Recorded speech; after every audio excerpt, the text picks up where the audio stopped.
Now we are going to draw agricultural plots.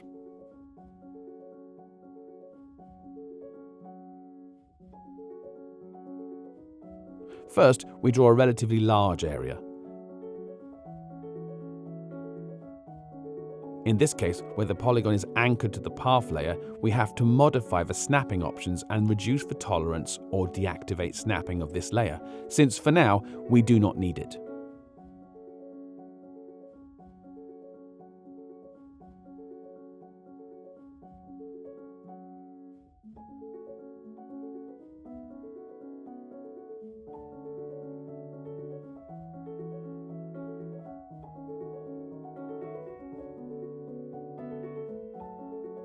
Having the polygon, we reduce its opacity to 25%, and we are going to divide it according to the horizontal limit that passes through the middle.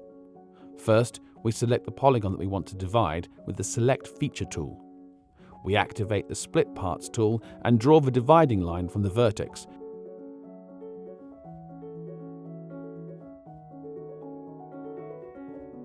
Making the last point of the line outside the divided polygon.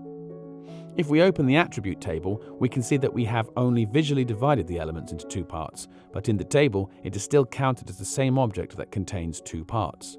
In other words, we cannot modify the attributes of one or the other part.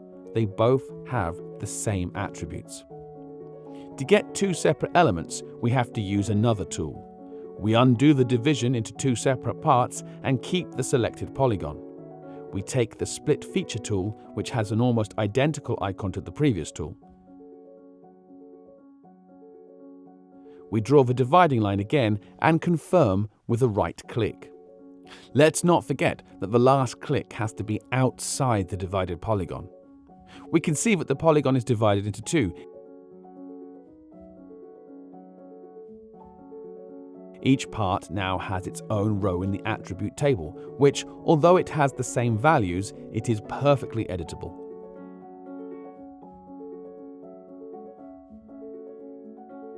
We can divide the new spatial object even further.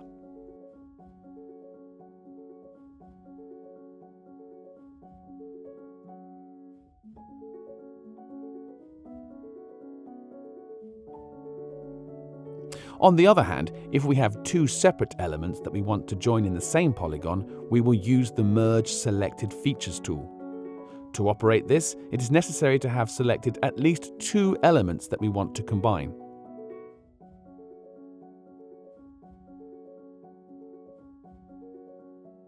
The window offers us the possible outputs, and we click on the Remove feature from the Selection button.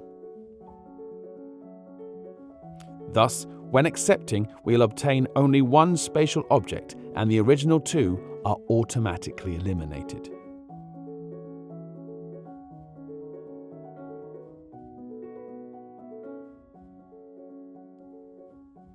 We save the changes that we have made, and we modify the symbology.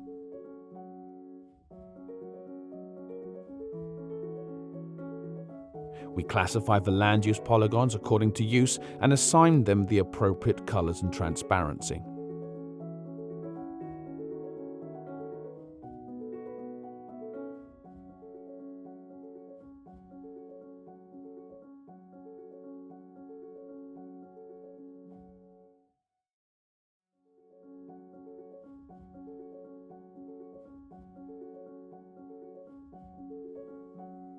In the case of roads, we classify the lines according to material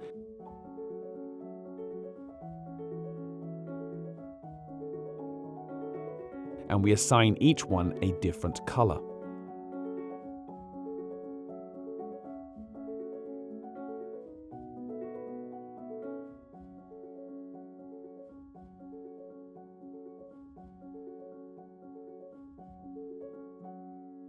Lastly, the tree layer can be categorized according to size.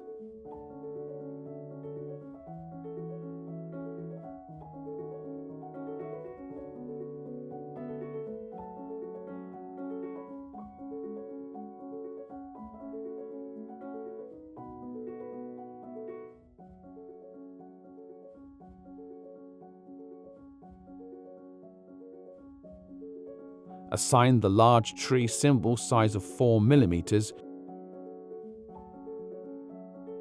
the medium one 2.5 mm,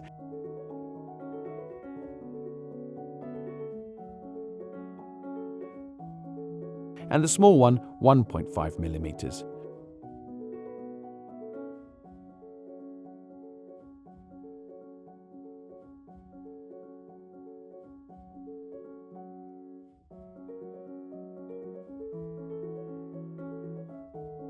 This symbology is also maintained for the following new elements, as we can see.